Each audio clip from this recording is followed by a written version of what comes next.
All my life, I've visited hardware stores. I always dally to look at the beautiful functionalism of the whole store.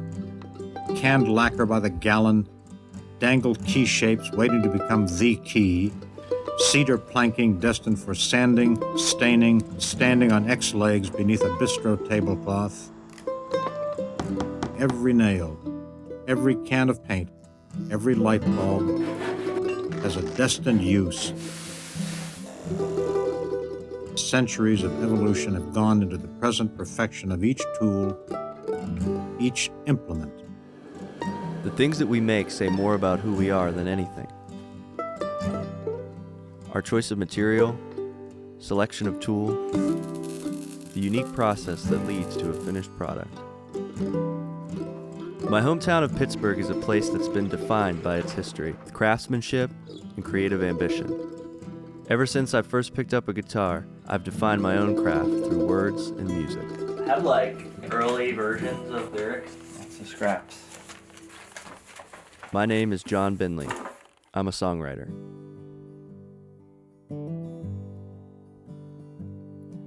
I was on my way home, seeing no signs of stopping, except a yellow light a burning bright, saying proceed with caution.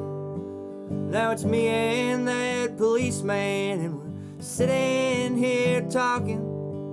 And the next time I go out, I guess I'll be walking.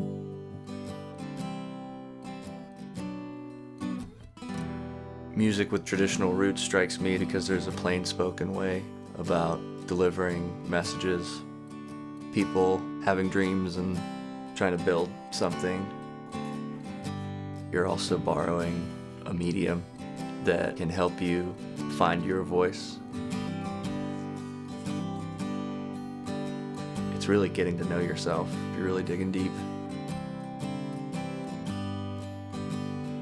Bindley Hardware Company is the name of a real business that existed here in Pittsburgh. It was a wholesale hardware store where people in Pittsburgh got everything. It was founded by my great-great-uncle. I found bill heads from like 1893. I certainly wasn't aware of it. I think my grandma had some notion that there was. You know, in recent years, I've spent a lot of time picking up some stories and artifacts along the way. How can understanding who my ancestors were help me understand something greater about my own identity?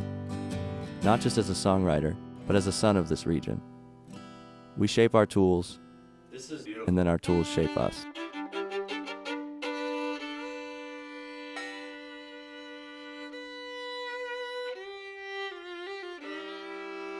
You've probably never heard of the Bindley family or their hardware company, but over a century ago, they helped build Pittsburgh into the place it is today.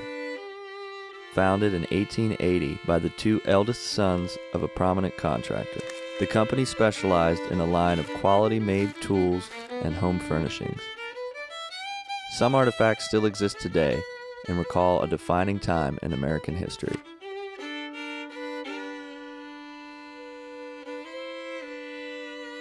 Test the Bindley Peculiar Razor in the only way a razor should be tested.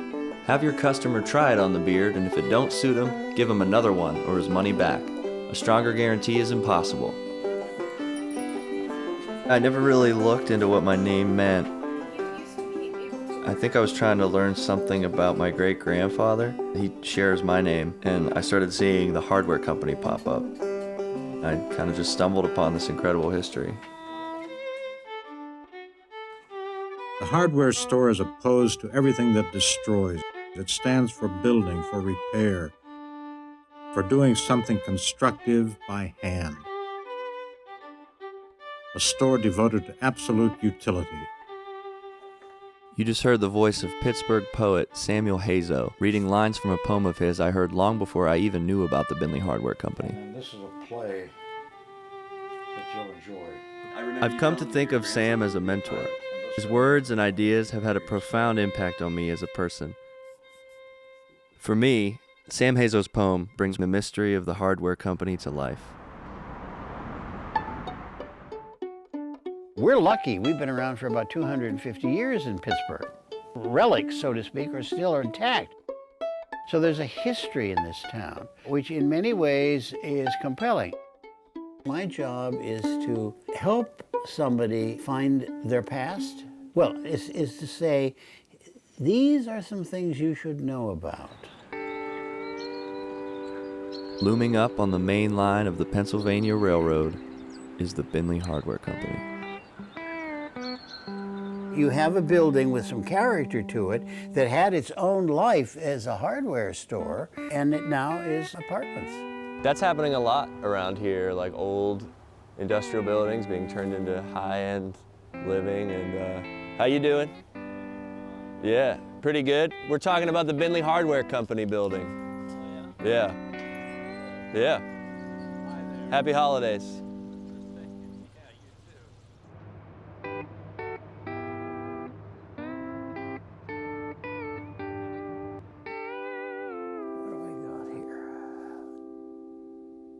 The idea was they wanted a building which was going to be located next to the Pennsylvania Railroad. So they would be able to ship all kinds of things on a major railroad system that went through Pittsburgh. Railroads spread their tracks across our country from the farm into the big city.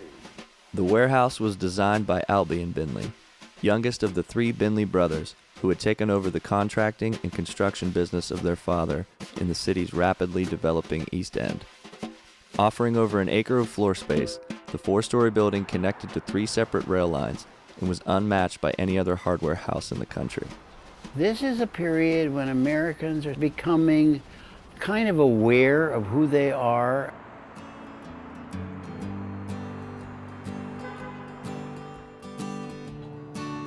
So think about 1900. Pittsburgh is one of the 10 largest cities in the country, and it's the center of the steel industry. So there's a lot of production of hardware type materials. Tools, hoes, rakes, nails are one of the top products throughout the 19th century, shipped out of Pittsburgh. You begin to get sort of these specialized stores. Bindley is a distributor and retailer, and they're becoming sort of the great storehouse to sell those things. Carnegie and Frick are making steel for the construction industry. Bindley's clients are middle and upper class homeowners in the growing suburbs. The experience they're trying to create around their business is matched with the clientele they're trying to attract through the door.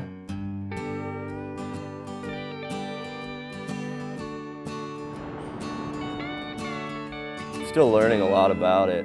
That's what's so exciting. There seems to be layers the more you peel back. Everybody knows that guy. Who is the head of the company? Jon Bindley. So Jon Bindley, same as your name. You're going to find a huge amount about Jon. I mean, he was a very important person. Were anyone who knows him asked to name Mr. Bindley's dominant characteristics, the reply would probably be force and refinement. Love of literature and art is an inherited instinct. It's fascinating to find Jon Bindley, who was involved in business and industry, who built a massive enterprise, but essentially his name has been lost from the books of history until you're resurrecting his legacy. Ready? The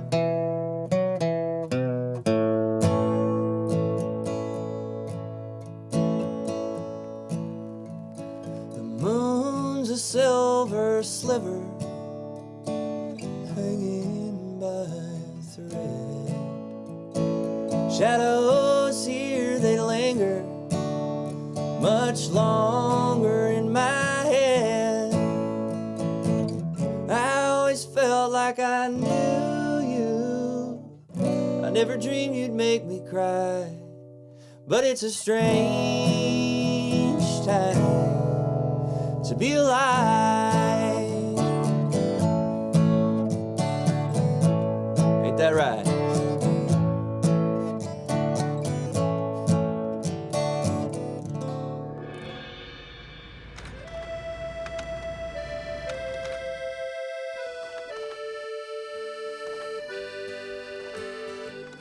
I've played music for almost half of my life now. I was always writing songs and stuff. Really wanted to become a better songwriter and moved down to Nashville, Tennessee. There's a lot of great music and it's a mecca, but I missed home. Hey! Hi. Good to see you. I've always loved just sitting and listening to stories from the past. I know myself better because of it. This is my great-grandfather, Jon Bindley Mercer, for whom I am named. My grandmother talks about her father fairly often. I remember my father telling me at one point that my grandpappy had memorized the Bindley Hardware catalog, which was hundreds of pages. I was aware that there was a Bindley Hardware. The information was not exact. No one said, he was the CEO or whatever. We were not benefactors of any Bindley fortune, nor were we necessarily even made aware of it. What we've pieced together is that William Mercer, my great-great-grandfather, was a salesman for the company and a nephew to Jon Bindley. For years, my mom and grandmother would hear stories about the Bindley family without much context, until I started looking into it more. I don't want our family history to be lost again. So what is going on with Bindley Hardware and maintaining its legacy? Something about being connected to where you're from kind of brings a whole new purpose to the idea of roots music for me. I just seem to find more material in a place that I know best. This record, Ever Satisfactory, is it a connection to Bindley Hardware Company or a connection to Pittsburgh? It is. So Ever Satisfactory is one of the terms that they use as part of their advertising pitch. And the language is just, they don't write things the way they wrote them back then, and I really appreciate that kind of thing. It's sort of a lost art.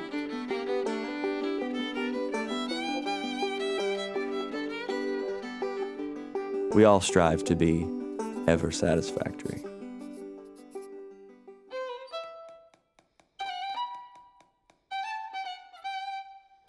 Surrounded by these images and words from the Bindley Hardware Company, Sam Hazo's poem resonates. Long live this cafeteria of coiled hoses, ladders that open as the letter A. Power of a bolt remembers Archimedes and the gates of Troy.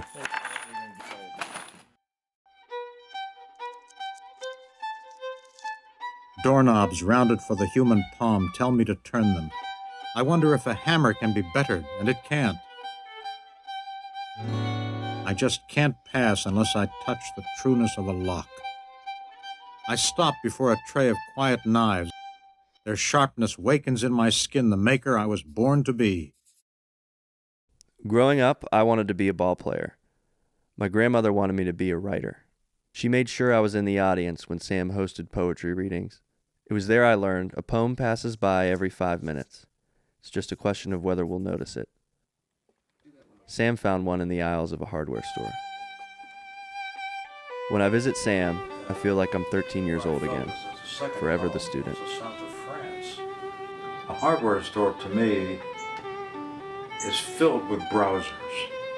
People can go in there for a specific reason, but they end up looking around. I like the poetic freedom of that. There's a concept of almost poetic imagination in that. So whoever made the first axe, made it because he needed something to use it cutting. There's no junk on a tool. It exists for a purpose, and the purpose defines its shape. Consequently, I apply the same standard to making a poem. Here's a history of the form. wonderful. Thank you.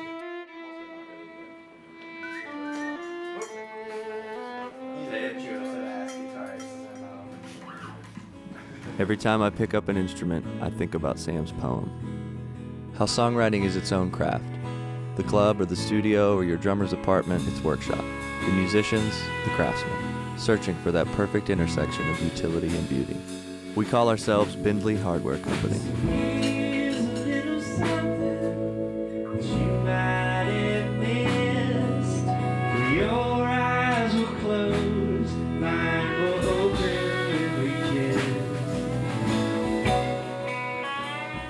You would write and write and write in those black composition books. The Bindley personality was coming out. I'm very curious about genetic memory and what kind of stamp we get that hasn't been awakened yet. These images and even the language used to describe Bindley Hardware Company really shown me the kind of artist I want to be and the kind of songwriter I want to be.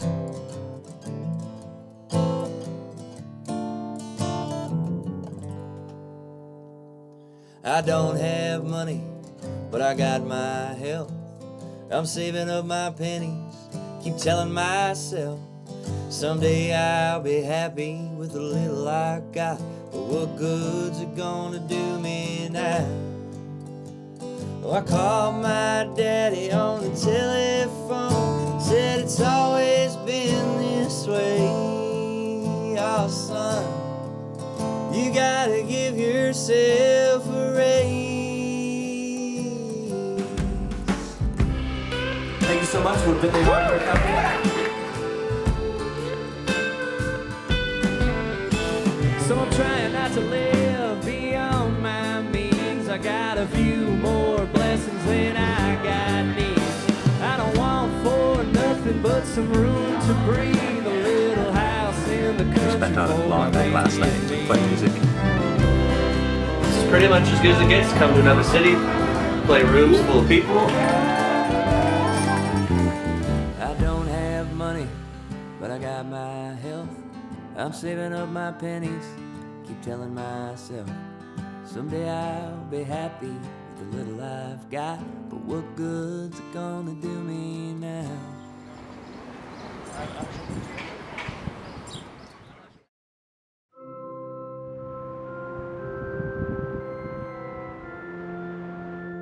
It's kind of interesting. I've been looking into family history, and there was an institution called the Bindley Hardware Company, and they were members of Calvary Church and Jon Bindley. Oh my gosh, yeah, I look so at those names all the time, and I'm just, yeah.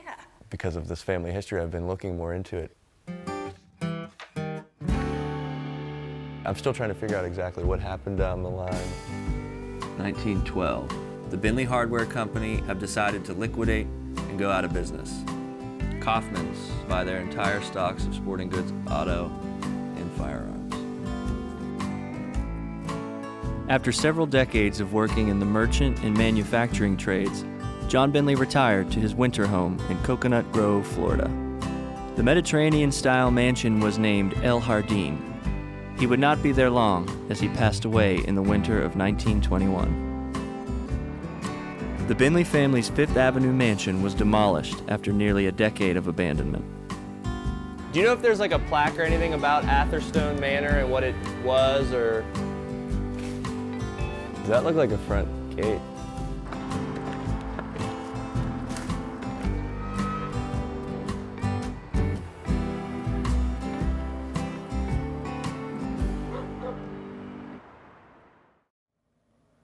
Here we are 100 years later, and there are a lot of question marks that I have. Jon Bindley dies, and his Pittsburgh place on Fifth Avenue was torn down, I think, 25 years later. I wonder what became of El Jardín. Carrollton School of the Sacred Heart. Looks like it's a college prep school for girls. Designed by a prominent architectural firm, El Jardín was also the winter home of a noted industrialist, who we know. It became Carrollton School of the Sacred Heart in 1961. I wonder how that happened.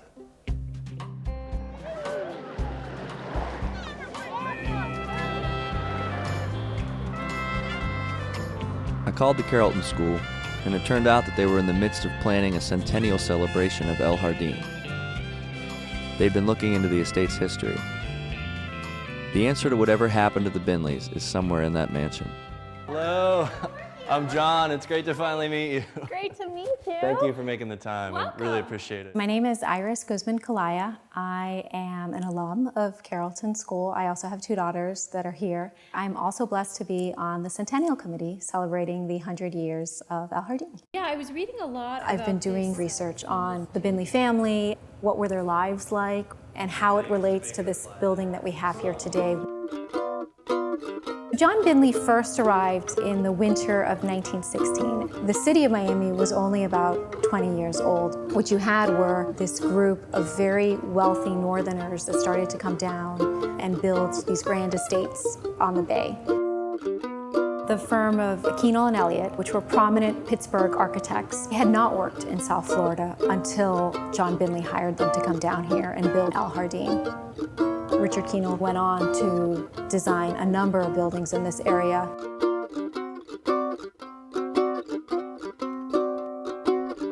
El Jardín is considered one of the best examples. What's really been fascinating to me is the ability to go back in time and piece together people's lives that lived long before you did in a very different way. Jon Bindley was remarkably successful professionally because he lived in this time and this place that had this industrial might. But it's not too hard to then connect the dots to see that what that living in that environment did for his family. He had 6 kids. 2 died as infants. His wife died of tuberculosis. Subsequently, 2 more of his children, including a son that had started to take over his father's role. By the time Jon Bindley died in 1921, he had 2 children that remained, and that son died a few years later.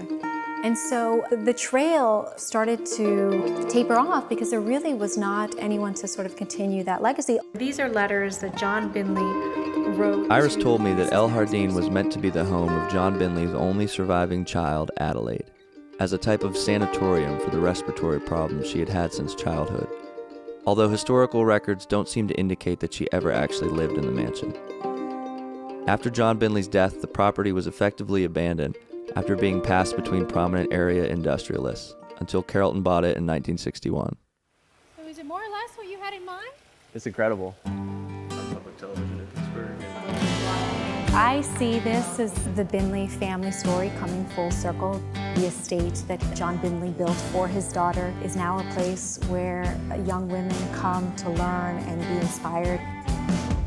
Just this awareness and appreciation of history, to me, is a really cool thing. Jon Bindley would come back and want to know about his roots, and that's something we should all be a little curious about. There seems to be some poetic justification to Carrollton's mission. Just as Bindley Hardware Company has been reimagined, so has El Jardín.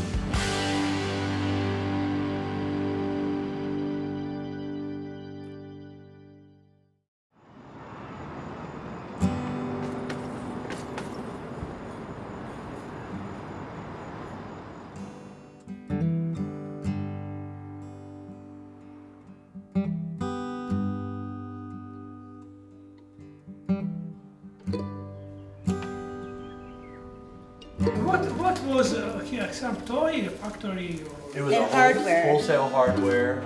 I would love to be able to use this in some fashion. So are a lot of the residents aware of the building's history? They are. I talk about it during my tour. Yeah. All of these steel beams are removed to this building. It was never intended to be an apartment community, but I think it's great that there's still a piece of history in all of this. Finally, being inside the hardware store that my ancestors built over 100 years ago has helped me understand what it means to build something that will last. And once it's built, it's not yours anymore. It's for the deer. It's for a kid like me to come sit and think about how quality can persist in what you leave behind. This is interesting. Oh, I know. My mom would tell me this story about who you're named after, and I would feel rooted and connected in this way. All the things my father loved about life are personified in you, Jonathan. This is our Bindley, that's my grandfather. There was a day around Easter time he was very ill. I said, one day I'm gonna have a little boy and I'm gonna name him after you. This was about 2 years later. Life is about building something with the tools at hand and trusting the blueprints laid out before you. And then one day the work ends. All of us can and will be forgotten, save for maybe a few clues. Even now I still wonder, who was my great-grandfather, Jon Bindley Mercer? And who was our namesake, Jon Bindley? What is it that keeps me coming back to these antique catalog pages? Is it because no matter how I try, I'm never wiser than the truth of tools? New or old, they make the most of little and the best of least. Wherever I look, I hear you. Use me. I will serve you well. I ponder and agree. My hand regains its cunning, and the days I've yet to live seem suddenly as numbered as my hairs.